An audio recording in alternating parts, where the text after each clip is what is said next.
This is a show for grown-ups. And they say bad words. And they say bad words. Say final warning. Final warning.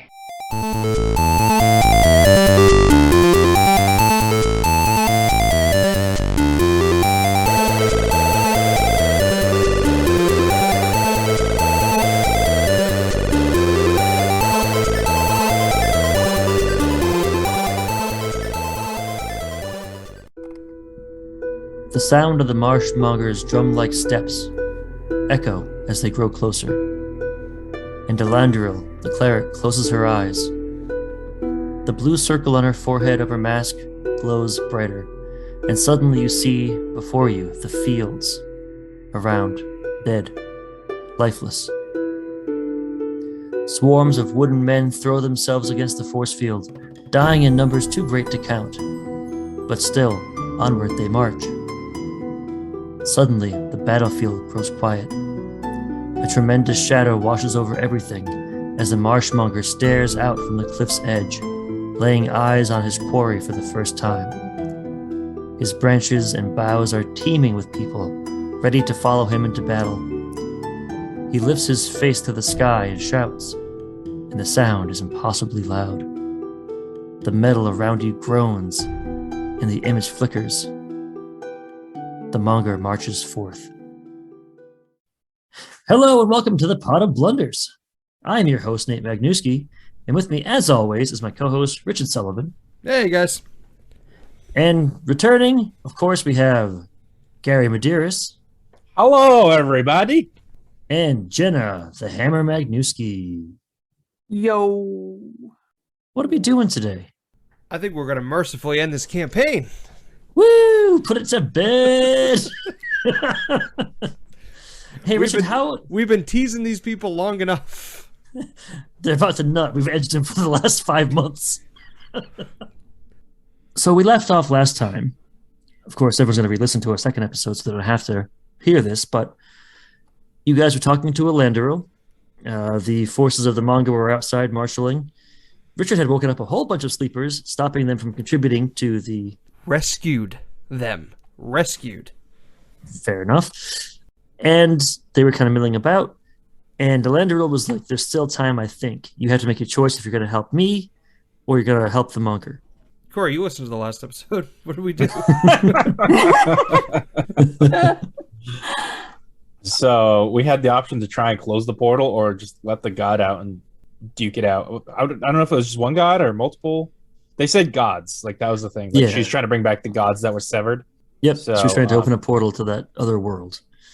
The heavens. And we were thinking about just letting it happen and they could duke it out with the marshmonger.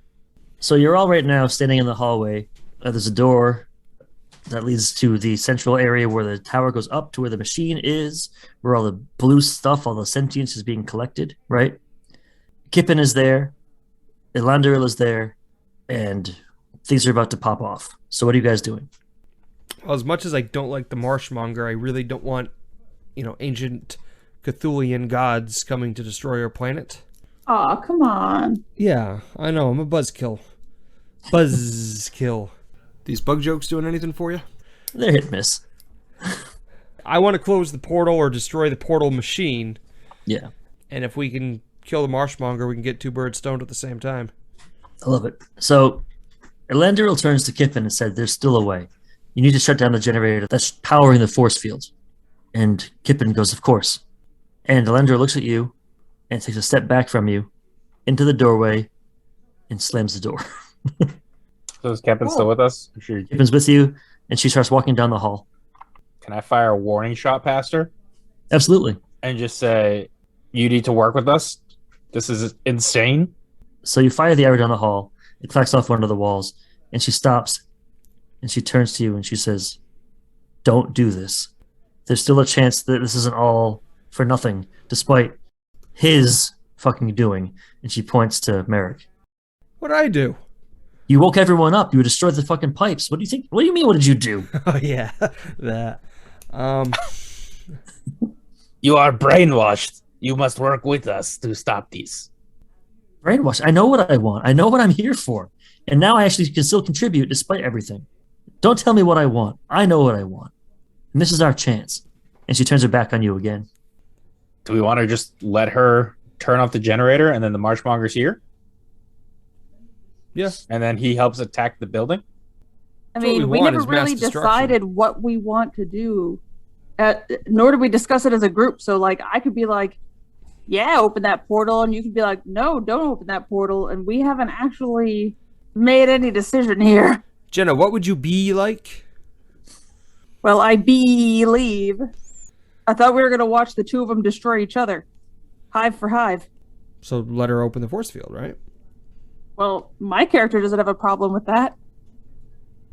Devil's Does advocate. Jean-Claude have a problem with us opening a portal and letting everyone he's ever known on the Marshmonger be killed by some ancient horrible god? Well, they're currently getting killed by the force field, right? Because they're running at it. Well, it's not the people, it's the little Things. But I mean, But they're Well, going to be it's things. they're soon gonna enough. be, they'll be coming towards it. All right. I mean, I guess we just let her go. Now, of course, I can't let well enough alone. So I'm going to say this one thing. I will honor your statements. If the force field is shut down and these tree things and all of the Marshmonger's forces enter the tower, they will slaughter every single dreamer to a man. Wouldn't that be counterproductive to what this lady wants? Doesn't she need the dreamers alive for the portal to open? No, because Richard unplugged them all and destroyed the pipes. So they're no longer useful to her, right? And I this- guess. And the Marshmongers folks don't know. They probably think they're colluding with her, which they are, or were anyway. They were. They knew what they did. So they're going to assume they're hostile forces. I could go out and make peace with the Monger folks and tell them to leave the innocents alive. Cory wants And to then- split the party. Who had that on their bingo card? So, Cory, you want to be like the diplomat for the team? Wait, I'm an actual diplomat. Bad, Do you didn't call speak to trees? No, that's a Lorax. No, he speaks for the trees. Oh, that's good English and stuff. Just really Yeah, but maybe slow. it would mean more in his native tongue. Oh, so you want me to rewrite my spell card so I have speak to plants? Please I don't. thought you had it. It was an option for me. I didn't. In I a took world some- where we're battling plants, Yeah. it could have been useful, Cory. Is all I'm saying. He speaks 4 languages. I think all of which Cory probably speaks. Well, not Cory, but Jean-Claude. I don't think Cory speaks Sylvan and Terran and Elvish. Lightning arrow sounded way cooler than speak with plants. So all Would I'm you gonna rather say. would you rather shoot a lightning bolt at the Marshmonger or have a diplomatic talk with him? He speaks common. Like, I don't want all these innocent people to, that you now put in danger to get killed. They would have been in danger whether I rescued them or not. The Marshmonger was still coming. They just would have been asleep when they died. No, guess they would would have still been would have had nicer. a force field up. Okay, but they were still going to bring apart, the end of the world, so, to make an omelet. I don't care tacitly about any of untrue. these people. What? I don't care about either side. I care about keeping the Earth alive. Cory, to answer your question, there's about like 150 people. Yeah. Okay. So a lot of Richard's- people. Rich is unplugged about, I think, what, we'd say 60? Like 2 or 3 rooms of them? What if we convince the people that Merrick here saved them all? They join forces with us because Merrick's their hero. Anything's You can- possible. You can always try. You could suggest this to all 100. Is there a giant microphone that he can use suggestion into so they all hear it? There's a spell called Mass Suggestion, but you guys are nowhere near. If we combine our levels like a Megazord, like Merrick stands on my shoulders What- and I then could Vili just- sits on his form the shoulders. head. I could just suggest, like, the biggest, toughest guy, and then he could convince the others. Which of you has the best charisma score? Me! They all just woke up from like a 24-hour nap, just rubbing their eyes, just like, what's happening? Weren't you the guy that blew that other guy up by accident? Right, so they think I'm a god. Maybe they think I'm one I of don't the think you're a gods. god. They know what magic is. It's a magical world. You just think you're an asshole. Yeah, exactly. Yeah, There's so you blasted grandpa. Fucking atoms. Shit. We're at a crossroads. Do you think it's worth it to talk to the Marshmonger, see if you can reason with this guy, Cory or Jenna? I don't think he would listen, but maybe the people would not kill the innocent people. But I mean, I doubt anything would come of that. I get if you guys don't really care about him. I was just trying to figure out a way we could save all these innocent people. I mean, it matters to Uzvili because you've become part of her hive, and if it matters to you, then it matters to me. Here's a thought. Why don't you distract the Marshmonger and we could see if we could get the innocents to kind of escape out the back? Wait, me or Jenna? Well, either one. If Both? Jenna has the diplomatic skill, she's not going to get far with him, but I think she knows that. So if she could feed him a line of BS and keep him distracted for a little bit. I think it'd be worth a shot because then we have a bunch of new people we can make a village with. So can I use my insight to, like based on having been in the village before, to know either the Marshmonger or his lieutenants who would be the most effective to talk to? I'll give that one to you for free without using a check. But I have a +5 on that one. Oh, roll for it then. Man! No, it's fine. No, you want you roll for it. If you get a Fine. fucking one, you live with it. I got a 13. Trash. It's garbage. You probably assume either going directly to the Marshmonger itself or going to Chosen Runa, who is the person you spoke with last time that gave you the delicious honey and fish, who seemed like a pretty important thing in the group. Maybe that person would be worthwhile to talk to. Yeah, I'll go to Chosen Runa because I feel like she, because of the way that she was like hiding our speaking with the runes and whatever, that she values people and that she would like collude with me on saving the dreamers. So Kippen walks away. You let her turn off the force field. Yeah, so a few minutes go by. Some of the dreamers wake up and are milling around the facility now. They see you. They're kind of staying away. They don't know who you are because you were here when they went to sleep. And then in a few minutes, you hear like a baseline thrumming that was playing through the facility. You didn't really notice it because it was like a constant white noise. It stops.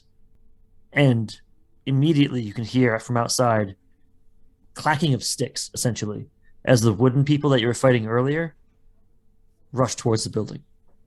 And now you hear their creepy stick hands pounding against the outside. All right, now how do we get outside? Uzvili can fly, so is there like... Yeah, I can just like fly to Runa. And if it comes to getting you guys out, we can do what I did to get you guys in, which was that thunder blast, where like basically parachuted in and then like blasted everything away for a split second. Didn't we see a balcony or some kind of window? We just launched Jenna out of there. So when you first saw Kippen, she was poking her head out of one of like the porthole type, the holes from the weathering on the edifice. So you can absolutely either ask her where it was or just you can find it yourself after a little bit of searching without any problem. So let's fast forward to that. You see the hole. The Marshmonger's made it about halfway across the field. He sensed that the force field's gone down, and now he knows it's open season. So you see him lower his branches to the ground and let a throng of people out. And you notice that it's way more people than the village contained. Way more people. They easily double the number. Is it all the people from the inside? I don't know. From where you are, it's just like a teeming throng of people. They're a good like half mile away still. Okay, so I guess I'm gonna fly over and see if I can find Chosen Runa in the throng. She's easy to pick out from the other people because she's wearing her vestments. She's leading a group of people forward. You can tell that she doesn't want to. Just she's kind of hanging towards the back of the group. She's trying to keep her people close to her and safe because she doesn't know how this is going to go. And she doesn't want to help the Marshmonger, but she also doesn't want to die in the process. As you're getting close, you can see there's a bunch of bows trained on you as you fly in. But there's a few symbols, a few short horn blasts, and they're lowered. They recognize who you are. So you land amongst Chosen Runa's group, and she walks up to you. She goes, "You're safe. You're alive." Yes, the others are inside the tower, along with some innocent folks who have no idea what's happening. I'll tell the Marshmonger. I can't promise anything. Jean-Claude's safe? Jean-Claude is safe, yes. You can see, like, for the first time since you landed, her shoulders, like, kind of slump, and she allows herself a shaky breath. Her very stern countenance cracks for the first time that you've seen her. And she looks relieved, like a parent finding out her children are safe for the first time. So now we need to keep those people inside, just delay as long as we can to let those people get out. They aren't part of this fight. Tell whoever you can that if they come out, unarmed and lie on the ground, we'll know that they're safe. I'll tell the Marshmonger the same. Will he believe you? I can't promise that. All I can promise is that I'll tell him. I don't know what he'll do. I've never seen him like this. He knows victory is close. All I can promise is that I'll do my best. Thank you. Of course, dear. And she turns and she runs, whispering and yelling at her compatriots to go with her. And you see the contingent kind of break off and head towards the Marshmonger. As you fly away, you can see him like nodding and looking down. She comes back, Jean-Claude, she explains how relieved she was and that everyone needs to go out and lie down, otherwise they'll be considered combatants. Meanwhile, you feel a sharp pain in your heads. It doesn't cause any damage to you, but you feel it and your vision swims.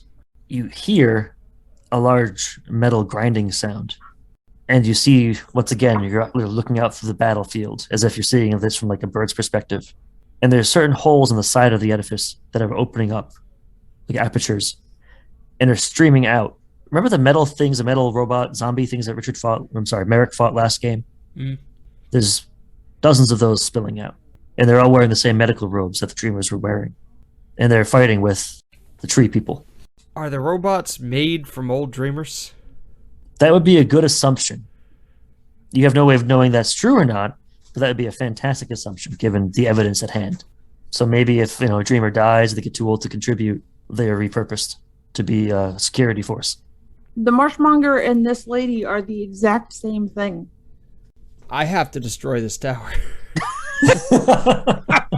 There it is. This is the worst hive, and we need to destroy them both. I'm fine with that. Say less. Richard says. Jenna, did we just agree on something? I think we did. Everybody mark it down. January 14th, 2022. Jenna told a very funny joke today. I trust Isvili enough where I'll go with her plan, but first I just still want to ask, is there a way to save anyone? And if she says no, then it is what it is. So I think that the people that are on the lowest levels have no idea what they're involved with, and we can save them. But by and large, just everything else has to go. Agreed. But if we send the people out to lay down, we can't trust the Marshmonger won't kill them anyway. If we can sneak anybody out the back, great. But I've already tried to liberate these people twice and have been met with resistance. I think they want what's coming to them. So I say we blast a hole in the back. If they go running, that's on them. If they stay, I can't force them to leave. Yeah, it's like Kepin. She's in too deep, She chose her god.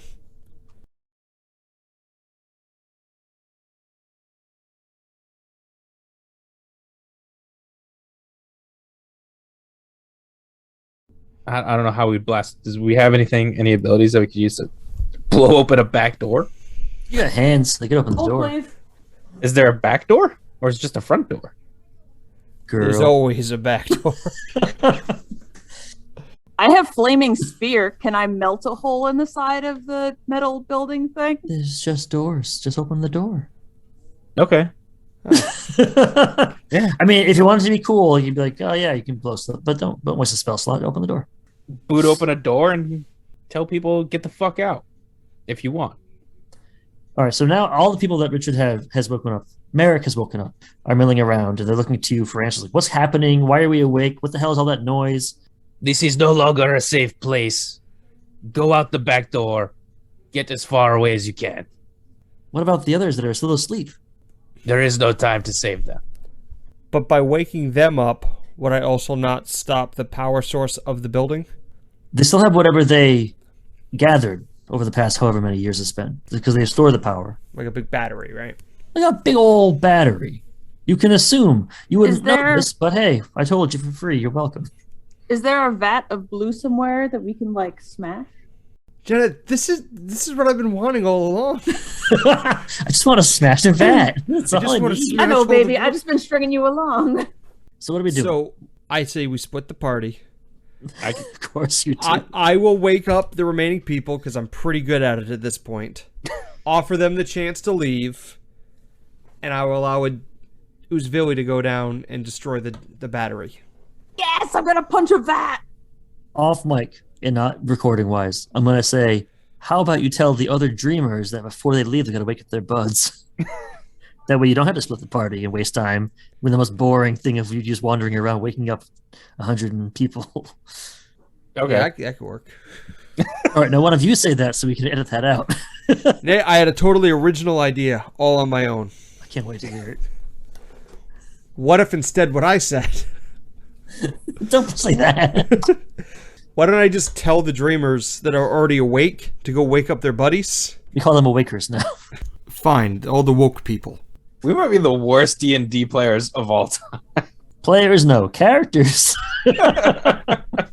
All right, so you're going to tell all the awakened people to go get the dreamers and get them, like, they're your problem now. We got other shit to do. Right, we're going to synchronize watches. And in T- whatever, the place is going to blow. Get everyone out you can in that time. One of the people there has a big face tattoo, and they look at you at the very stern, and they kind of nod, and they, okay, we can do that. And they take off, they get everyone else. Like, we got to wake everyone up right now, pull the cords, we need to get everyone, and then we can get the fuck out of here. And they take off down the hall together as a group. So what's next? What do you do? I think we have to find the I'm gonna source of the battery, right? Let's go destroy the battery. I was gonna say I'm gonna follow the blue pipes the other direction because I assume that's where the vat is. Do the pipes go to the basement or to the This is attic? like the Alamo. So most of the tubes go along the walls, and they go through that door to the central area here where Elanderil ran, right? From there, you don't know. You haven't been to the middle part. So I know I robbed you of the chance to blow a hole in the walls, and I'm sorry for that. But to the middle section of this place, at least to the tower, the door is locked and shut. So if you'd like to now's your chance to blow a hole in something. Who's got blowhole magic? You do, baby. Ooh. I got nothing. I'm gonna use one of my level 1 slots on Thunder Wave because it makes like this. Oh, God. Sorry. Go ahead. You're not sorry at all. Don't say it if you don't mean it. The thunder of the guns tore me apart. And that's when I knew that I've been Thunderstruck! all right. Roll your damage and describe what it looks like. I do 2d8 thunder damage. Thunder. I do 8.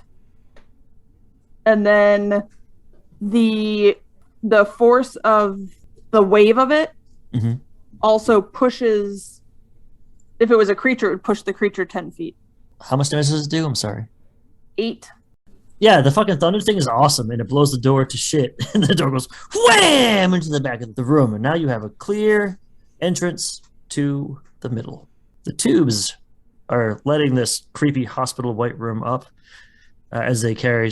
I mean, really don't carry anything anymore because there's nothing really attached. Not much attached to them anyway. So the light's kind of flickering and soft, but they're leading up to a central staircase in the middle of the tower. The staircase is hugging the exterior wall of the tower, going up into the darkness. The only light you see is that milky blue carrying up to a trap door, essentially, 150 feet up in the air. What do you do? I'm going to fly to the trap door. So as she goes to the door, you hear a voice behind you say, "What are you doing?" And it's skipping. Oh, nothing. You see nothing here. She's like, "The dreamers are mostly awake now. They're all about to head outside." Do you not see the army marching on here? Of course. If Rondril can contact the gods and open the portal, then they don't have to worry about it. Like, they'll come back and they'll set things to right. They'll fix this world. You have no idea what will happen if the gods come back. They are unspeakable, powerful beings. The stories have always painted them in a positive light. What do you mean? I don't know. There's centuries and centuries of history with the gods in our world, and everything was fine. There were millennia where the gods walked the earth and interacted with people and gave people powers and helped and guided. We didn't have to live in huts and afraid and starving. But then the gods let this happen. They were cut off. They couldn't come. If they're so all powerful, why is this becoming like a whole theological debate? Well, no, If the gods were just so it. all powerful and they could just come in and fix it, how would they have been kept away? Why do bad things Really, happen though? to good people? Are you there, gods? It's me, Elander. Well, I'd put it like this. Kippen, have you ever seen a god? No, of course not. Have you ever met anybody that's seen a god? Yeah, Elander. You really trust her, though? Yes, with my life, of course.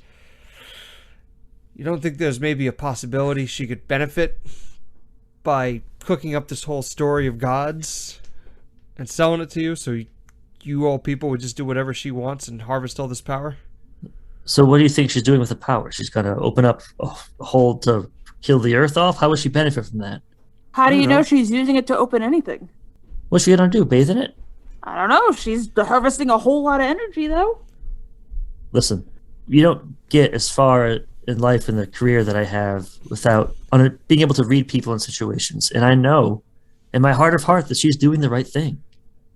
And I'm sorry, but if you're going to try to go up those stairs and stop it, I have to stop you. During this conversation, could I have been like sneaking behind her? Just like slowly like fading behind? Yeah, give me a stealth roll. Okay. I guess her passive perception, which is a 13. Okay, I have +5 to stealth, so. Yeah, she's not a very good ranger, not compared to you. Oh, Get it together, Gary. yeah, I got 10. She's like, what the fuck are you doing? She looks at you like right away. She's like, what are you doing? And then I just put her in a sleeper hold immediately. Don't fight it. Don't fight it. All I was right. gonna, if you didn't do that, I was gonna use Shillelagh on my Stingitar and just knock her out with like the end of it. I was originally going to put her in a sleeper hold anyway, but this is comically way better. All right, so you have surprise. So I'm going to give you advantage on this because, well, no, she saw you approaching, so I'm not going to give you shit, Gary. Damn Fuck it. off, Gary. We're going to start initiative here. So go ahead. Whoever wants to join in this can roll initiative. It might not come up given Gary's fucking sleeper hold on her that he's trying to achieve, but we'll start with initiative. I got a 5. Hey, that's not good. Oh wait, I forgot to add my pluses. Hold on. Oh, well, that's going to change everything. I got 6. Oh, I got 11. 6. all right. What's Well, your 6 modifier? Initiative 2, so it'd be 8. Because right. Oh, see, look at that. And 15 for Kippen. She's not Shit. the most perceptive, but she is pretty dexterous. She still caught the giant lizard sneaking behind her. Yeah. Let's just see her whistling the whole time. As you go to grab her, she ducks and jumps back. And she gathers basically a ball of wind in her hands and she pushes it towards you. She's casting Gust on you. What does that do, you ask? Fucking awesome question. Give me a strength saving throw. It's a d20 plus the saving throw. Yep, for strength. 15. So it pushes you back maybe like a half a foot, but either she's too freaked out to cast it well, or you're just too fucking strong. Up to you to decide what the case is. I'm just too bulky, and I do the cool. Sorry, Richard. I do the cool Dragon Ball Z thing where I put my arms up and then just throw it to the ground and barely slide back. She Oh. then uses her movement to move away from you, and she hides behind a desk, and she's fiddling with something back there. But now, despite her fiddling, it is your turn, Jean-Claude. The sleeper hold would save you from the pain. She says back, this life is pain, and I'm trying to save all of us from something. Can I see any of her, or is she like completely like hidden? Like, so like if I was trying to like hit her with something, She has half cover, so let's see. I'd have a disadvantage. Yeah, yep. So I'm going to Yeah. move to like a flanking spot, and I am going to fire an ensnaring strike. All right, what does that do? What does she have to do? So next time I hit a creature with a weapon attack, before the spell ends, a writhing mass of tiny thorny vines will appear at the point of impact. Target must succeed on strength saving throw, or be restrained by the magical vines until the spell ends. All right, so that's a bonus action, so that means you can. So I'm gonna, Shoot. Yeah. I'm gonna shoot an arrow at her to try and activate it. Well, I guess it can just be near her. Yeah, so I'm gonna just like try and get like a flanking shot and fire an arrow at like her feet. Sure. Because it says it could just be at point of impact. So should it? Do you want it at the person or can it just be near him? Because thorns come out of the spot. It says. So the rules say the next time you hit a creature with a weapon. So I think you have to hit her. Okay, so I have to hit her. Gotcha. Ah, oh, fuck me. What's up? Shit. What do I do for plus my roll on attacks? So it's plus dex plus 2 for you. Dex is plus 5. So my roll plus my plus 5 and then plus 2. You have a plus 5 for dex? Jesus Christ. Yeah. What's your dex score? 16, so it was a 3, and then I gained bonuses from other stuff at some point. So your bonus is the plus 2 from your proficiency bonus. So it's just plus 5 for you. Oh, okay. Yeah. Exactly. It's a 9? Even though she's wearing a hospital gown, that's not quite enough to hit her. Shit. But she did see you try to. So I think the arrow hits nearby. There are some little tiny creepers that come out of it, but you still have concentration up. So you can still, next time you hit her, it'll still work within a minute. So you still have that spell available to you. Okay. All right. So next up, we have Merrick, the cleric. So can I just move 5 feet up? Because we're with 15 feet? Yeah, roughly. Yeah. Yeah, so I just want to move 5 feet, throw my whip out, and see if I can wrap her up in my whip. Yeah. Go ahead and roll your attack. Non-lethal. Attack bonus 4, so 4 whatever I... Yep. 4 plus whatever you roll in the d20. Okay. 6 altogether. Oh, man. No, my friend. I'm sorry. That does not do shit. So you go to lash out. I think she is able to, like, grab the whip and throw it back at you. I know what I'm wrapped up. She's slippery. No, just to kind of deflect it. She's really lithe and hard to pin down. She's an air genasi, so, you know. All right, Zilly, it is your turn, my friend. I'm literally made of a swarm of bees. She can't dodge all my bees. Mind your business, David. So you're going to turn into a swarm of bees? Yeah, I'm gonna wild shape into a swarm of bees. So, American Jean-Claude, you haven't seen this, but your compatriot bursts into a swarm of bees, and now she's like a 10-foot cloud of bees. What does your swarm of bees do? It goes like all over her, I'm assuming. And she goes, "Why is the bees? No! Not the bees! Merrick, this will be good. I always thought she was cool, but now I know she's the bee's niece. Woof. I'm a bee, bee, bee, bee. I'm a bee. This is our first musical episode. It's pretty good. I'm a bee rocking like this. It's a swarm of insects. It says bites, but I'm gonna say stings because So it's melee weapon attack plus 3 to hit, and it does 4d4 piercing damage. Okay, and she gets fucking my girl. Oh my god! She can't see without her glasses. How dare you? 13. It's fucking like a linen gown. I did 13 bee sting damage. So the cloud settles on Kippen, who's still fiddling with something. As you go over, you see she's like pulling her bandolier of knives out from under her dress. And then the bees descend on her. And the sound of her screams fill the room as she's stung by an upsetting amount of bees. So she's in the cloud of bees still. Does there anything happen if she starts her turn within the cloud of bees? Is there like any auto damage from like the swarm of bees? It does not say that there's any kind of like opportunity, ongoing, whatever damage. So she's in the fucking swarm, and that's awful. Not good at all. Not good at all. She's wasting her time swatting at you. She's trying to get the fuck out of the swarm of bees. So it's going to give you an attack of opportunity against her with more bees. She's not happy about it. You can hear her breath rasping in her throat as the bee venom courses through her veins. What if for her additional attack of opportunity, when she screams, the bees fly down her throat? Oh, what's wrong with you? Ah! I want you to have a good time here. Settle down, Candyman. Well, and like, I don't necessarily All want to right. kill her. I want to make her not stop us from stopping the other lady. How many times did you sting her? Lots. Enough. Enough that we can just be elsewhere now. I just want to point out that Cory said that name he said one time. So we only got 2 more this episode. Otherwise, we're going to summon him. Don't worry about it, Jen. Just move on. Do you like candy? Whoa. Man? Ooh. I don't know the rules. If there's a pause, are we good? You're fucking close. So you get an attack of opportunity against her. She's screaming. You can do the abhorrent thing Richard mentioned.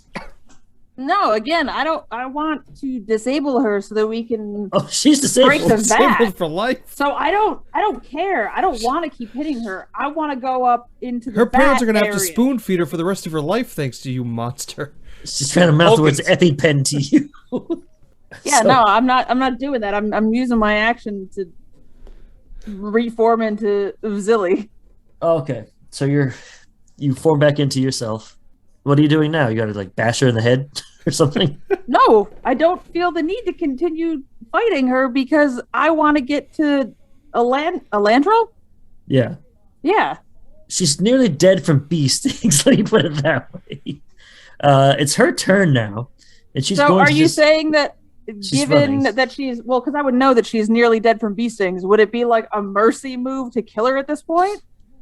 That's up to you, but she's running the fuck away from everything. Now, hear me out, guys. I can use Cure Wounds on her, and maybe she'll join us because we didn't execute her with bees down her throat. If we save her, maybe she'll help us. I've got healing word. You all have healing spells. Every one of you has healing spells. And I would not waste it on her. Sting her throat. Sting her throat. You're very absolutist and also gross. I'm not the one who stung her nearly to death. I planned to sting her some. I didn't plan to sting her to death. Which is just saying finish the job you start. That's all. Okay, so I'm going to tell her that I will stop them from killing you if you help us put an end to this entire plot. She looks up at you with tears in her eyes, and she said, I would rather die this end of the way of this world being restored. Then so be it. Bees down the throat. Yes! Are you? All right, roll your fucking horror show damage. I'm not going to make you roll for the fucking attack. Because she's just willingly sitting there.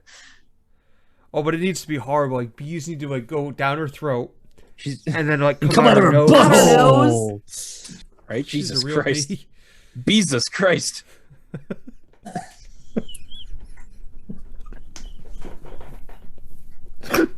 10. So you go back and you use wild shape again and become a bunch of bees? Because I think we Yeah. only have so many of those per day, right? Could I have asked her that still in bee form? Because, like, understanding the fact that she was that close to death? Yeah, we can retcon that, where Okay. you just vibrate. You're not supposed to talk when you're in animal form. That's the thing. But, Isn't she always a bee, though? yeah, kind of. But not a whole bunch of them. I'm always a talking bee, so why can't I just be a talking cloud of bee? It's like a cartoon where like you just make different shapes. with the bees. Like Finding Nemo when they make like the school of fish. based on Exactly. fish. Or like the thing I said, but with bees. Her bees just shape a giant F and a U. You swarm down her throat like Richard horribly suggested. Yeah. It's the only way. You ever hear a person drown? It's not loud like you think it would be. It's quiet because their air can't get into their lungs. Yeah, but I'm sure there's a lot of buzzing going on. All you hear is the attempt of a scream, but exactly, it's just like, ah. It sounds robotic almost, because the only sound that's ushering past her vocal cords is the sound of innumerable buzzing. She collapses to the ground, and she looks at Jean-Claude one last time, with tears in her eyes, and falls back limp.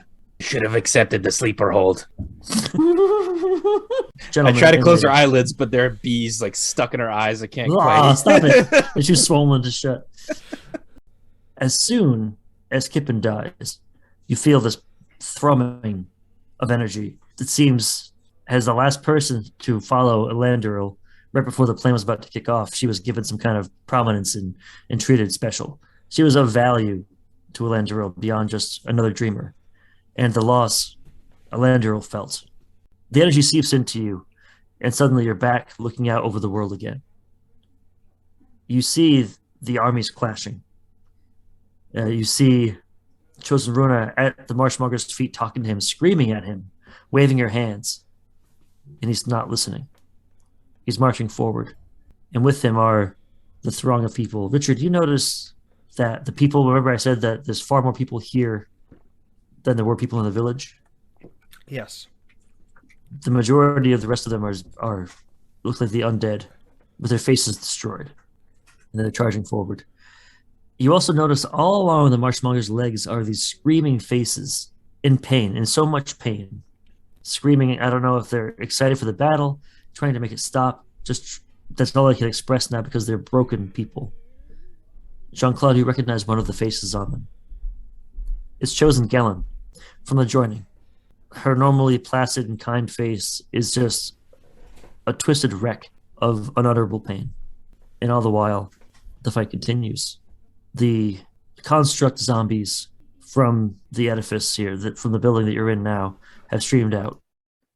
They're clashing with everyone, the people, the survivors of the village, the zombies, and even the Marshmonger itself. They're fighting. In the middle of all this is the Awakened, just trying to make it out. Neither side knows what to do with them. For the most part, the zombies from the building you're in ignore them because they're dressed similarly. Chosen Rune is doing her best to stop everyone from attacking them. She keeps screaming, they're innocent. They didn't know what they were doing. They can be saved. The Marshmonger doesn't care. And he's sweeping through them like a scythe through wheat. You hear a sob in your mind, but not in your voice. Elanduril is crying. The vision fades. Do we have confidence that this is actually real versus something she wants us to be seeing? I don't know. Perception checks? Yeah, you can do an insight check, absolutely. I got an 8. I don't know anything. I rolled a 6, so no. A 6. You know less than her somehow. You can always investigate to find out if you want to. Like, you can go out, you can fly out and see. It would take time, and I don't know if time is a luxury that you have. But it's up to you. I don't care either way. Let's go upstairs and kill Elanduril. I just want to blow everything up. After these messages, we'll be right back. Coming to the World Wide Web, it's the internet's premier podcast that gives you the 411 on the 1990s favorite television teens with Tood. The Ninja Turtles? As if... The Power Rangers? Talk to the hand! My bad. You must mean the... No duh, they're all that in a bag of chips. That's PHAT fat. How do I scope that? Just head on over to our Patreon, and starting at $1, you'll get 2 gnarly episodes of Jumping the Street Sharks a month, plus a bunch of other tubular shiznit. Actually, that sounds lame. I think I'll keep my cheddar to myself. Not! So if you want to support us, head to the Patreon link in the show notes. We appreciate you, and can't wait to share more jawsome content with you soon.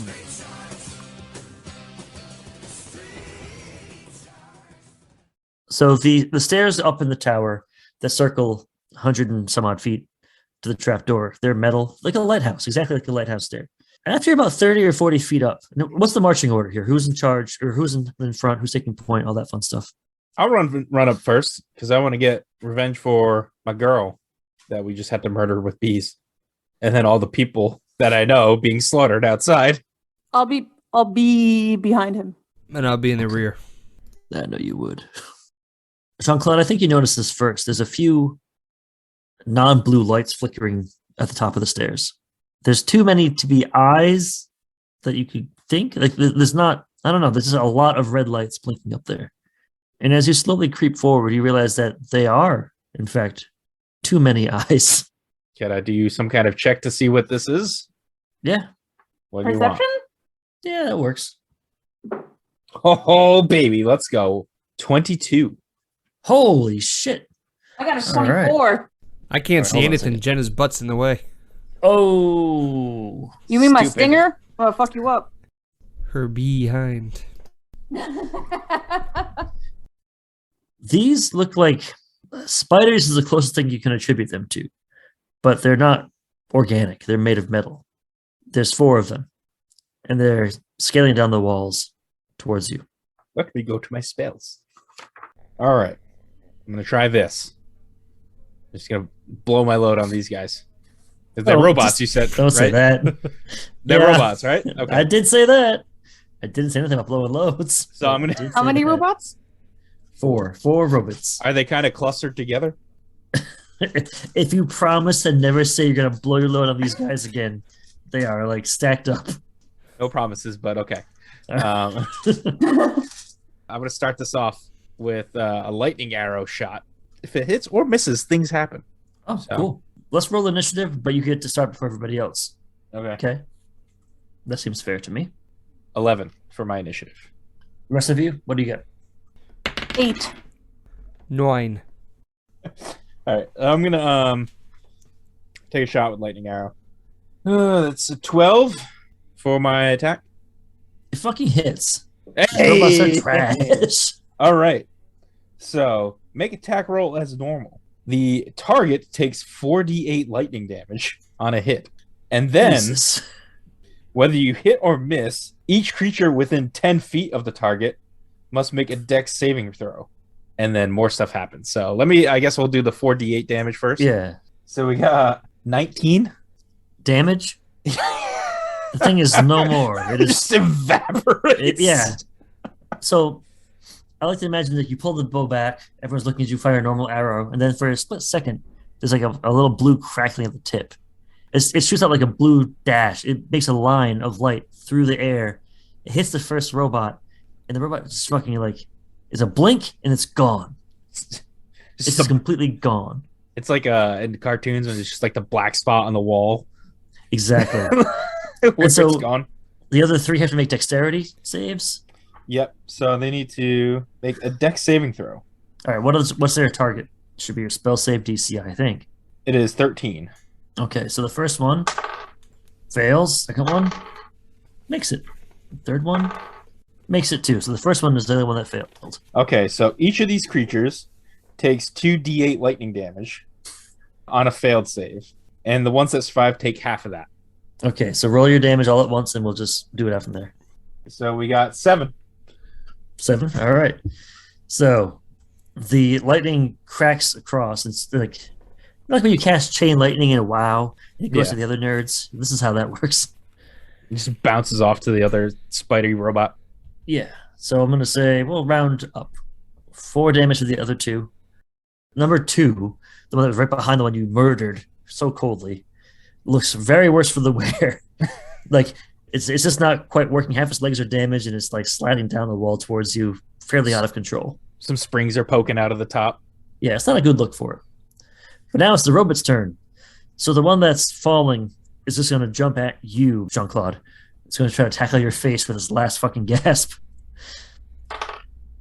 Does a 19 hit your AC?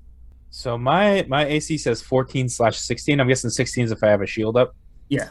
Okay, So 14 right now. 14, Save your yeah. bow. You take 4 damage. The thing hits you with bludgeoning damage, and then it falls past you and smashes into the ground instead. Nice. The other 2 are going to attack Ubzili, because you were the second closest. Does a 16 hit your AC, Ubzili? My AC is 16. So that does hit. Second one misses. Ooh, you take 8 damage, Ubzili. Dang.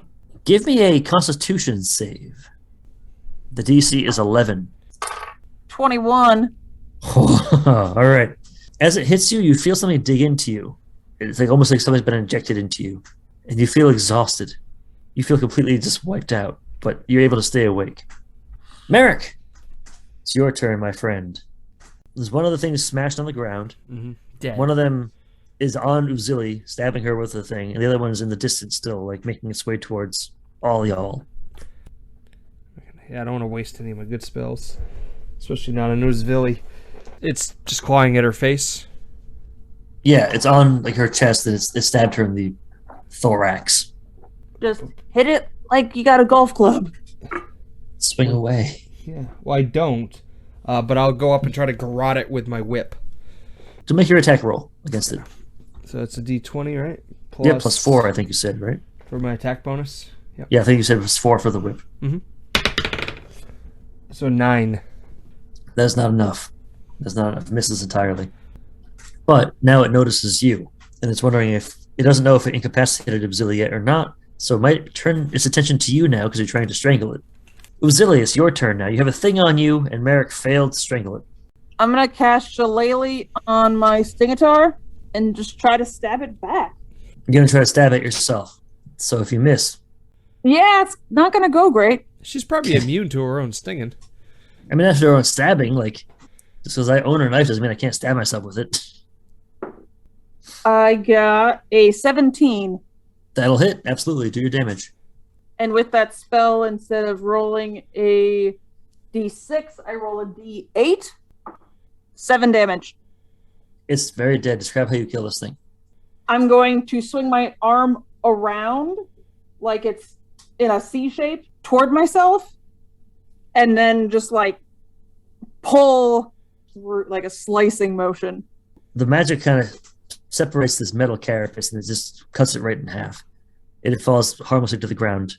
So it's not able to sting you anymore. That bad robot can't hurt you anymore. Jean-Claude, it's your turn. There's one left.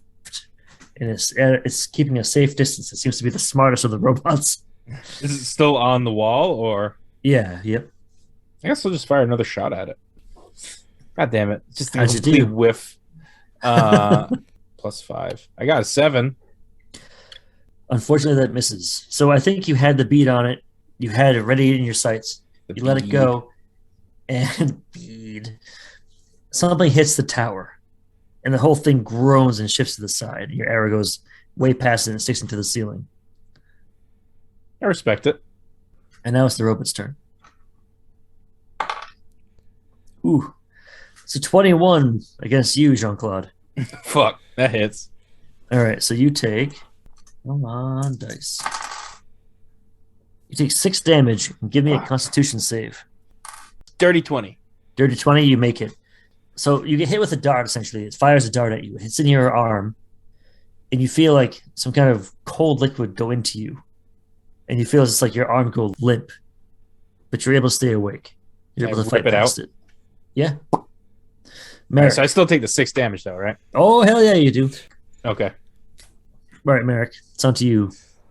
I will fire my crossbow at the spider robot. Do it. You won't do it. Will too.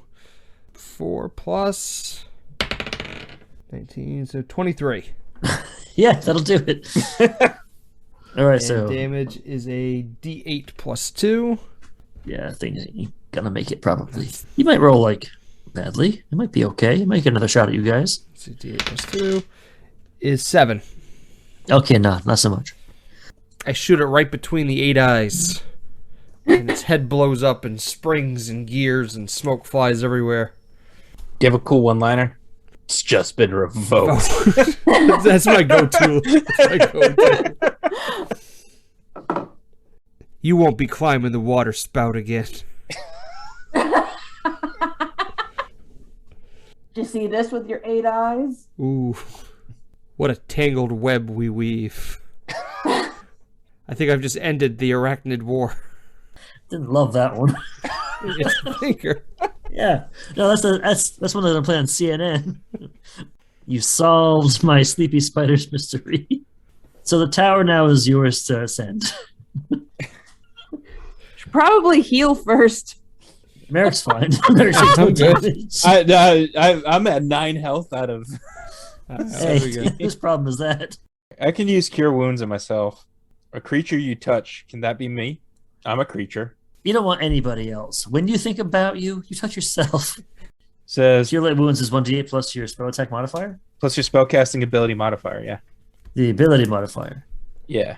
I love you so much, you just take that extra 2 points. I'm not even gonna fucking fight you on it. Alright, well that's a 6 plus 6, if you want to Hey. do it that way. Yeah. You got 12. So you're back to... I'm at my max gonna- HP. I'm gonna cast Healing Word on myself, which Okay. gets me 2d4 plus my spellcasting ability. Mm-hmm. Is 5, 8. So I am back to full health too. Nice job, folks. Proud of you. Okay. And I'm going to do shit, because... You can get hit. Yeah. So listen. Tower. Doorway in the bottom of it. Well, the top. But it's in the ceiling of the floor. It's the bottom. You know what I mean? Trapdoors. Who could say? Open the door. One of you first. Go ahead. I feel like there's a trap on the other side of this door. Nah, it's totally safe, guys. Trust me. Grab a spider corpse and throw it at the door. Oh yeah, can we use a spider leg? Oh. Yeah. Yeah, you can. The door opens up without any issue or trap, but you have a spider leg now, so Nice. make sure you add that to your inventory sheet so you can type /use spider leg later on to get a bonus to something. Now I can use it alongside his human arm in his Yes. sack. I do not understand that command. Combine arm. As soon as you open the door, who's using the spider leg? Is it you, Merrick? That Yeah, was it's your my idea. dumb idea. I'll do it. It feels like a wave of heat hits you. Doesn't hurt, nothing unpleasant, but it's heavy. The air is heavy, like walking into a syrup. The blue light is almost blinding. It's so bright. The three of you walk into this room. The thrum is loud. The light is blinding. The heat is oppressive. And as you get used to it, you see in the middle of the room there's this structure. It's essentially like a tube with all these strange glyphs around it, glowing. This is where all the blue energy is being funneled. In front of it is a Lenderil. She's wearing this helmet with all these tubes coming off of it. She has her back to this machine. And she's looking at you. And she says, there wasn't enough power. There was almost enough, and you ruined it. I'm so tired. I'm tired of running. I can't keep hiding. So I'm going to use my last breaths to power this machine and accomplish what I set out to accomplish all those years ago. I'm telling you now, turn back, walk down those stairs. When I'm done with my work, my sacred work, you can thank me for the world that you will inherit, even though I will not live to see it. But I can promise you one thing. If you stay here, the only thing you will savor is death. Before she finishes, can I fire an arrow at her chest? No! I was gonna God say, damn like, it. cool Listen, soliloquy, bro. listen, this is an important thing for everyone at home listening to. Soliloquies and monologues are the only fucking time a DM gets to do cool shit. This is my player character shit. Everything else you guys get to do, let me have my goddamn monologue. She finishes her monologue and looks down, and there's an arrow in her left boob. Ow, my boob. And then she So, dies. While she's talking, can I just No, turn into no, bees you listen and go down her respectfully. throat? That's what you do while she's talking. You listen respectfully, you nod appreciatingly, and then you get to choose what to do. Hey, did God you give damn it. yourself a Cerebro helmet? Yes, Yeah. that's exactly what I was imagining. If she doesn't have a wheelchair, she's floating ominously 6 inches off the ground. Ominous! My girl's got some While hops. she's talking uninterrupted. Until she notices the arrow in her boob. No, she was talking. The arrow covered I in wasn't paying bees. attention. You're on your phone, you're like, wait, what? You were scrolling through TikTok. You may walk down the stairs, you may roll initiative. She gave you an option. You could fuck Oh. off or you could fight. I got natural 20. 8. Oh, too bad that doesn't matter for initiative. 17. Oh, plus 2, so 19. And Elanderil got 23. Oh, son of a Bitch. bitch. All right, let's do this. Ha! Leroy. So describe how you all are standing. Are you all arranged just in front of the, or on top of the trap door with the door shut? Is one of you like in the lead with your weapon brandished? How are you standing? Paint me a scene, goddammit. Do my work for a change. Yeah, Richard, you're in the front, so where did you stop? Because kind of how you stop determines what the rest of us are doing. I think you're right behind me. We've all come through the trap door because we were listening intently at her monologue. After we wipe a tear, throw Sacrifice. roses at her. You know what, guys? Maybe we will walk back down those stairs. She makes a great point. She's well written. I've got 2 metal floppy spider arms in each in each hand. What? They're segmented, so they're like they're like stiff whips, but spider legs. Stop. What? You know what you're doing, you pervert. They're not dicks. They're whips. And I got my crew behind me, and we're ready to fuck shit up. Elandra looks at you, Merrick, and she points a finger. It looks wrong. And you start to see like the heat shimmer that you've been seeing with all this magic around. It flickers. And it starts to disappear around her.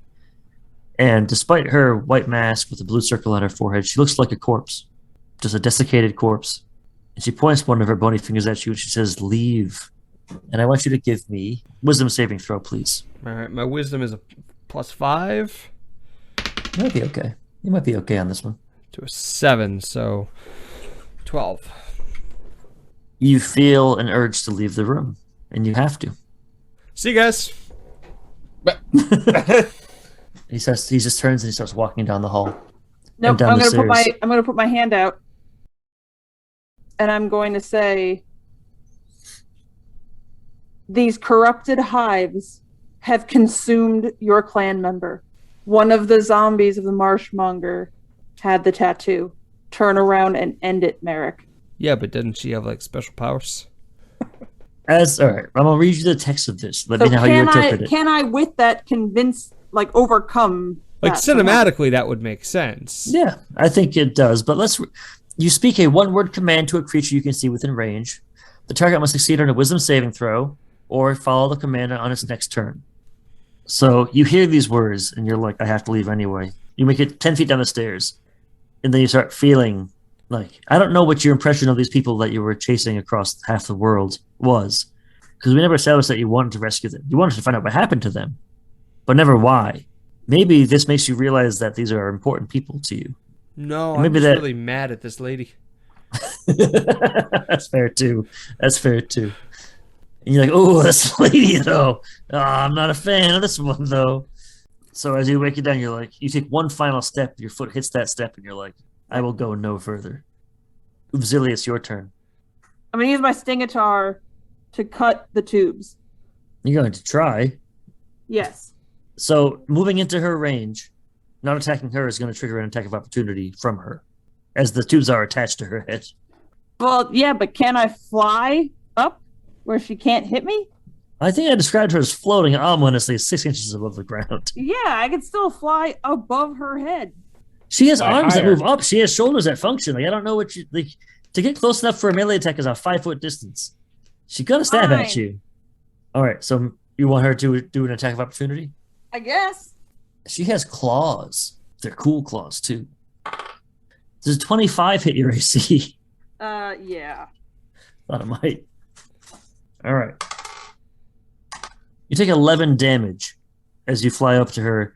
She reaches up and she reaches her hand into you, almost like it phases through part of you. And she tears out a chunk of your abdomen. Still gonna Now. swing at the tubes. Good. I hope you do. Good. Yeah, it is fucking good. I got a 10. So that doesn't hit. Also, you're still grappled. Do you want to try to escape from the grapple? I guess so, yeah. Because that'll be next turn. Got Boss him. fight. And she reaches into Uvzili. Yeah.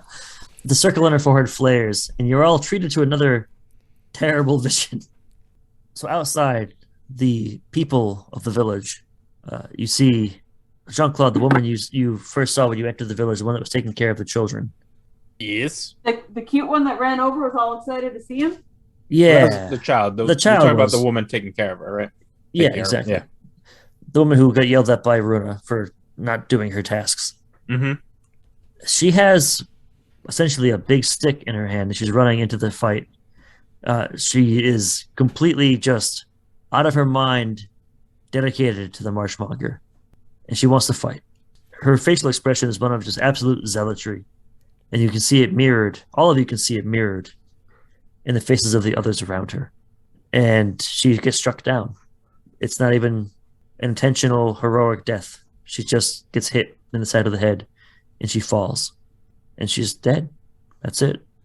These people are so anxious and excited to throw their lives away to benefit the Marshmonger, and they're doing it, and they're doing it in an incredible number.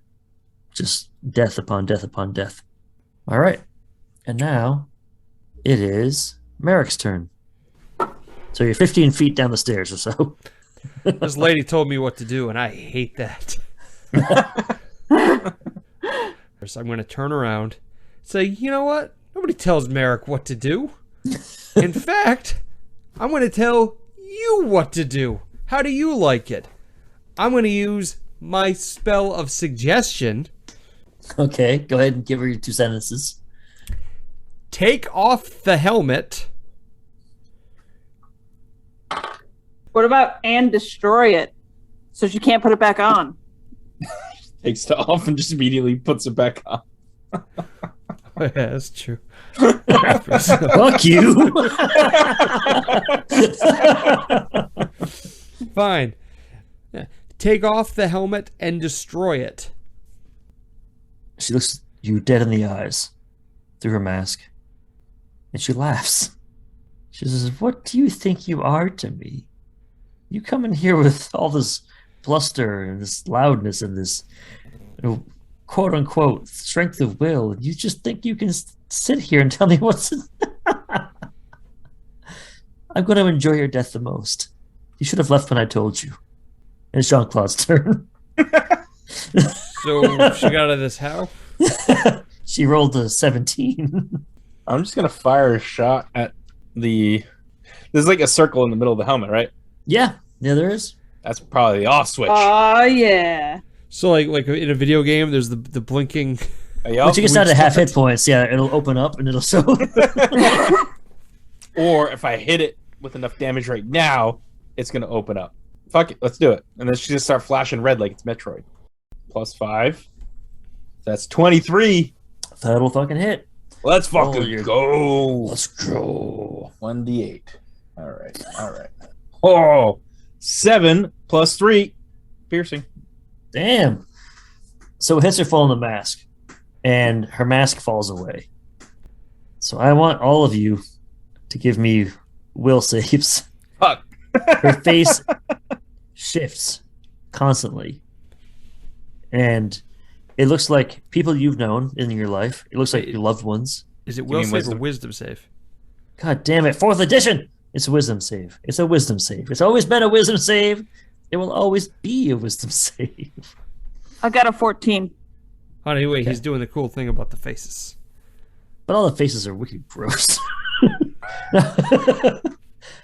So 22. all right, shut up, Cory. The faces you see are the faces of your loved ones, neighbors, friends, people in your history. But they're all looking like they're moldering, like they've been dead for centuries. You see them rotting. You see them falling apart. You see the worms taking them. It's constant shifting. So, Cory, you're fine. Jenna, you're fine. How about you, Merrick? So The 5 cleric? 5 plus 16, so 21. You're all fine. Oh, I'm so mad. But it's probably a good thing. And she takes that damage. So her mask is gone. And now you see her true form. I can't call her a lich, but she's definitely a creepy zombie sorcerer lady. So I have an ability now that I'm level 3 called Colossus Slayer. Mhm. Creature takes an extra 1d8 damage if it's below its hit point maximum. Has she taken damage yet? Not until you hit her. Yours Fuck, is the okay. first. So So from never now mind on, then. yeah. Yeah, from now on. Okay, now it's her turn. She's going to wander over to Cory. No, that'd be creepy. She's going to wander up to Jean-Claude. She's going to try to attack you with her claw. Does a 8 hit?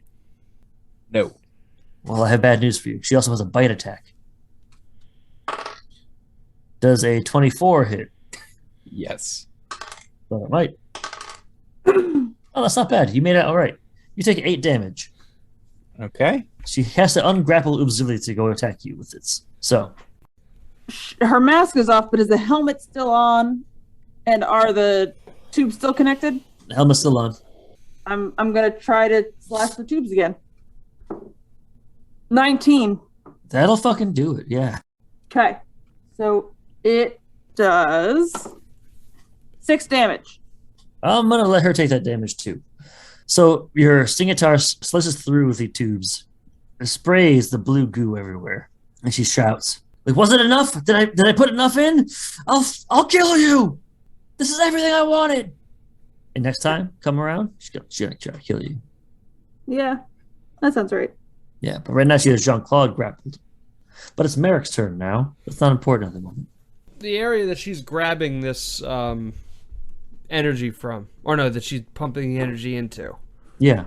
We said that's like a battery cell, Essentially, yeah. It's the thing that's gonna shoot up into the sky. right? Does that have any? What's it made out of? Metal. Or if I were to attack this thing in any way, Yeah. Could I make it ooze blue dreamer goo? If you can do 10 damage to it, it will leak goo. 10 damage per round. You can depower it. It has hit points. If that's what you're asking. Okay. It can be destroyed. Yeah. Oh, then I'm going to cast my spiritual weapon. Okay. So essentially giving us a fourth fighter in this fight. So I'll summon a giant scimitar. Those are cool. Those are pretty cool. They are cool. Curved sword. Yeah, it's the best. And then when you cast the spell, I can make a melee spell attack against the creature within 5 feet of the weapon.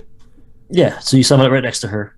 If that's out, can then I still do my attack, or do I have to wait till next turn? It takes one bonus action to cast spiritual weapon, so you can still do your normal attack. So it can attack and you can attack. Okay, we're both going to attack the cell. I'm going all in. All right, so it gets a 1d8 damage. You can attack. Roll 1d20 plus 5 for it to attack with its spell damage. 20. Natural or? No, 15 plus my 5. Cool. So roll your 1d8 plus 3. 6. All right, so your spiritual weapon attacks it for 6 damage.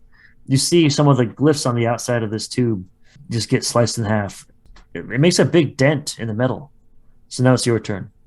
Like, do you want to attack it as well? Yeah, because you said it had 10 hit points, and I've already done 6. So as long as I can get it with 4.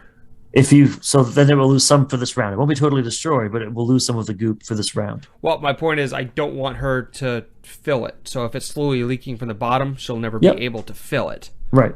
Is my point. Well, and also I've destroyed the helmet, so she's not able to keep adding to it, right?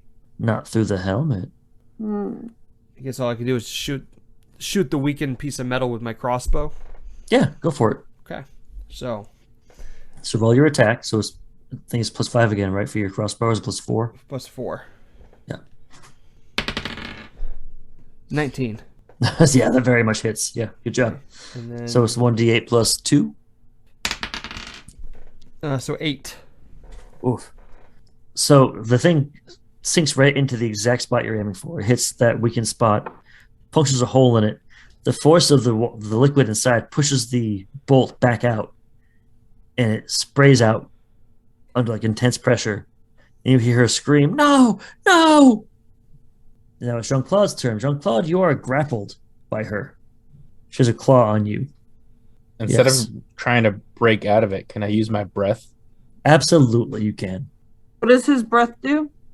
He's a dragonborn, so he's got a weapon. Yeah. So I have poison breath. I'm a green dragonborn. So go ahead and do your breath weapon. That's awesome. All right. And I'm just going to unleash some poison breath right in her face. And it says the DC for it is 12. Okay. She rolled a 13, so I think you're all set. I think you can still do your damage. It says, so on a failed save, I do 2d6 and if it's a successful one, I do half. Yeah, awesome. So you get to do your full 2d6. All right, that is 6 damage of poison in her mouth. Oh, in her mouth. She just doesn't have a face shield anymore, so it's all up in her grill. Yeah. Point blank dragon breath. It hits her full in the face, and she doesn't seem too bothered by it on account of how she's dead. Undead. Fair. I've always thought breath weapons for Dragonborn should be bonus actions. So let's do that. You get your main action still. So she didn't let go, even with the dragon breath. Doesn't matter. Unfortunately, no. Okay, I'll sneak out my short sword and try and just like stab her in the stomach. Yeah, that's awesome. Try and break out. What is that? 11? That does not hit. Shit. Okay. I think she was like holding you too close to her. And it's hard to get the actual angle to stab her or to get a full swing on.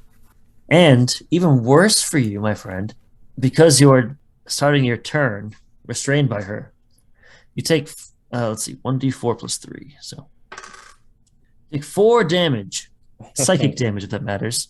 And you see that she gains temporary hit points from eating your thoughts, essentially. You see like a blue haze come out of your mouth as she drinks. She seems strengthened by it. And now it's her turn. So she has you. Guys, this might be it for you, boy. Give me a charisma saving throw, everybody. Oh, man. 13. 13. 12. It might be it for you, boy. She leans forward and she whispers into your ear, don't you want to save the world? And she releases you. She says, help me save the world. And there's two people here that really don't, there's nothing you want more than to stop these people from hurting her. And now we're going to go to Umzili. Is there any impact on us for having that? No, you guys made it. The DC was 12. I was 1 point away. I hate this game. I hate you all. I'm out of here. To me, it's less important that we kill her and more important that we destroy her ability to use all this power and hopefully do it in a way that explodes and also destroys the Marshmonger. I'm going to use my flaming sphere on where Merrick has already made a hole in the side of the vat. And Merrick, you're close to the vat, right? No, you shot it with a crossbow. So you're fairly far away from it. A 5-foot diameter sphere of fire appears for up to a minute, and I don't think that a vat can make a dex saving throw. It, in fact, cannot. Yeah, it's got a very low dexterity, unfortunately, this vat. So it takes 2d6 fire damage on a failed save. So it's actually going to take more than that. It doesn't like fire too much. Weirdly enough, sentience is combustible. So go ahead and roll 4d6, or double your damage after 2d6. 18. Is that doubled, or is that... Yeah, it has to be doubled. That's 4d6. Yeah. Yeah.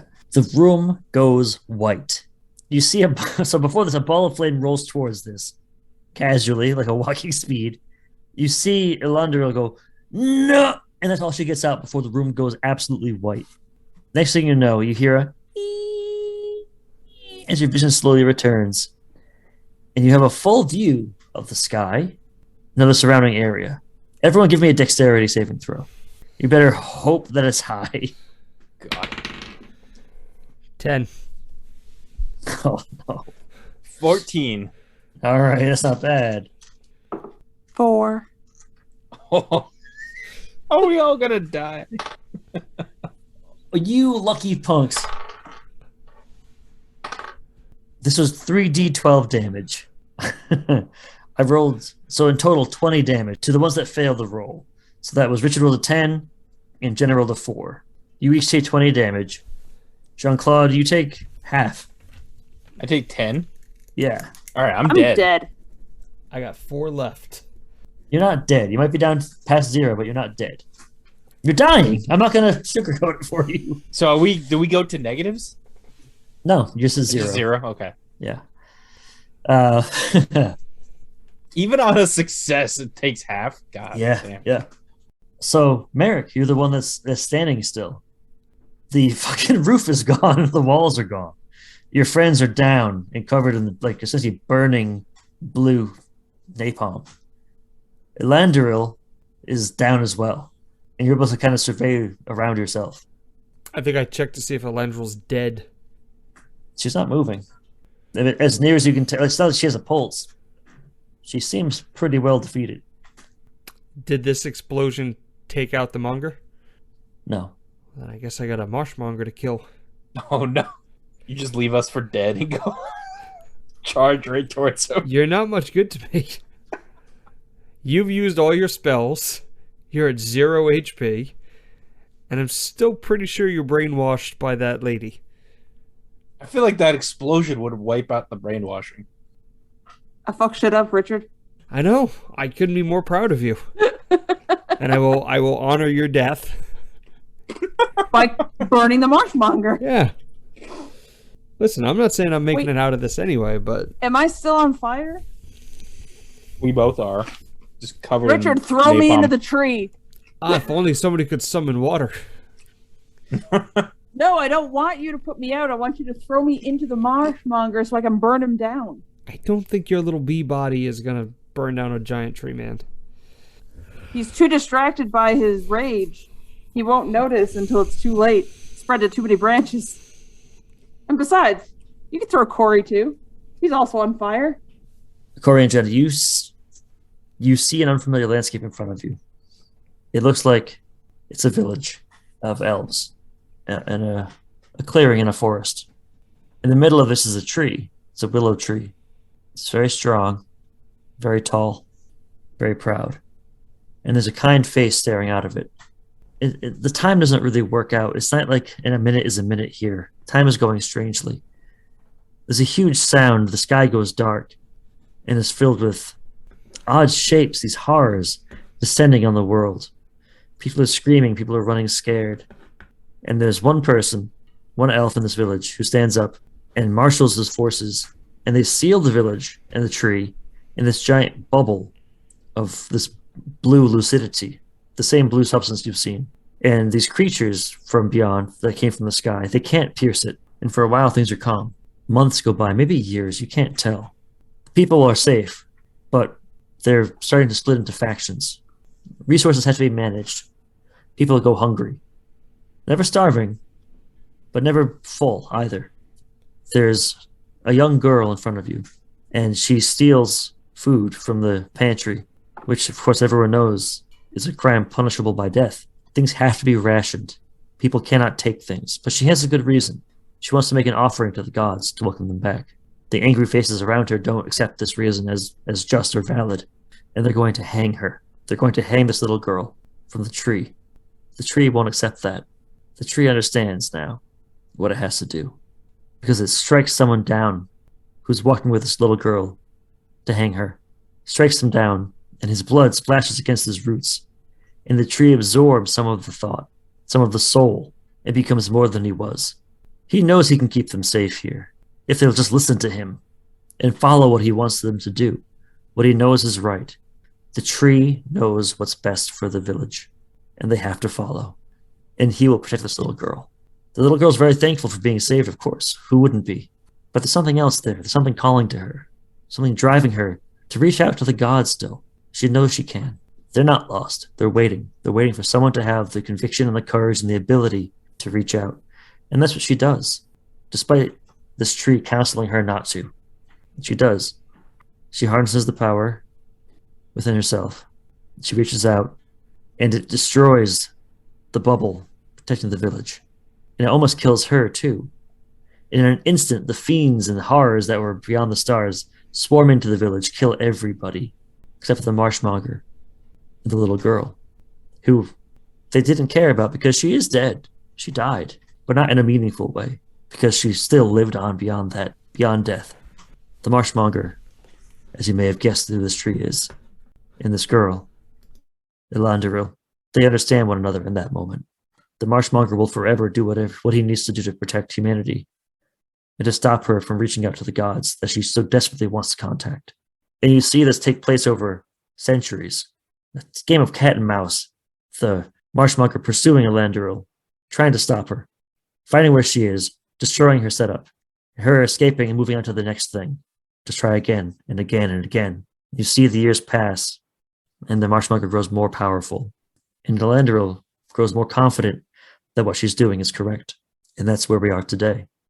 One of them lies dead. One of them lies triumphant. And you are both on the hairy edge of death. But that's not important right now. What's important right now is there's one man left standing. Merrick, what do you do? So I'm going to lure him to me. I wish I could do like one of those finger whistles, but I can't. You call out to him, Longer! Hey, you! Hey, ugly! Hey, you with the face! So the marshmonger explosion happened. He steps forward to look at you because he sees Elandril's dead. Your two compatriots are fallen for the moment. And he says, "It is done." So Villy and Jean-Claude are pretty much useless to me at this point, right? I mean, up. They're alive, but yes, I suppose they're not functional to you at this moment. Yeah, that's true. I'm going to dunk them in what's left of the lucidity. Uh-huh. Covering them. It's like a really soaked Oreo in milk. Yeah. I'm going to take their soggy lucidity drenched bodies, and I'm going to offer up a peace offering to the Marshmonger and say, I've defeated your enemy. I have 2 prime candidates for the ritual and the joining. They've proven themselves in battle. They've defeated Elandril, and they would make excellent additions to your life force. So the Marshmonger walks forward, and he looks at them, and he reaches out a branch, and he takes them both into his hands, and he says, I will honor their sacrifice by taking them into me, so they may live on and continue to serve the village. And he opens up like this archway in his chest, and he puts them in there. You see the kind of color drain from his face a bit, and you see the bark kind of slow and crack.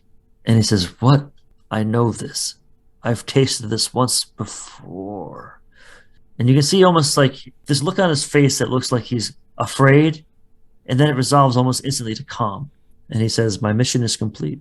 I've done what I set out to do. And he looks at you and he says, these people need a leader. And he wants to say more, but he can't.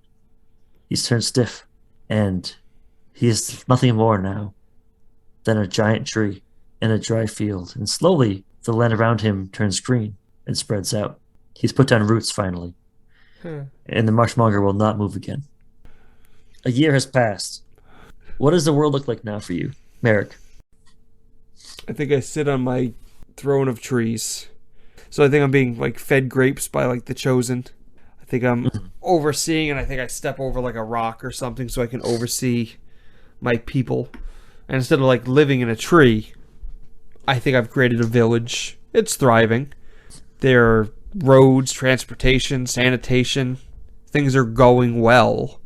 I think we see the Marshmonger, and I kind of toast to the Marshmonger tree to say, like, hey, thank you for putting me in charge.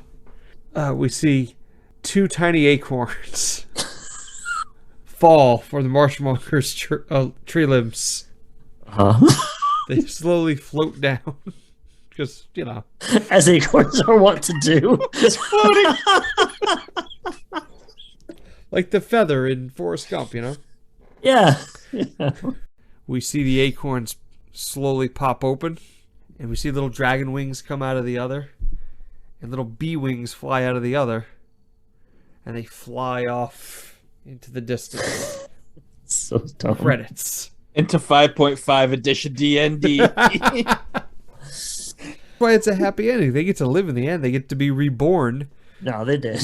No, the Marshmonger allowed them to be reborn. That's the first time he's ever let done him it. write this part of the story for once. You You're gave right, it to you're me. right. I'm sorry. You gave You're it right. to me.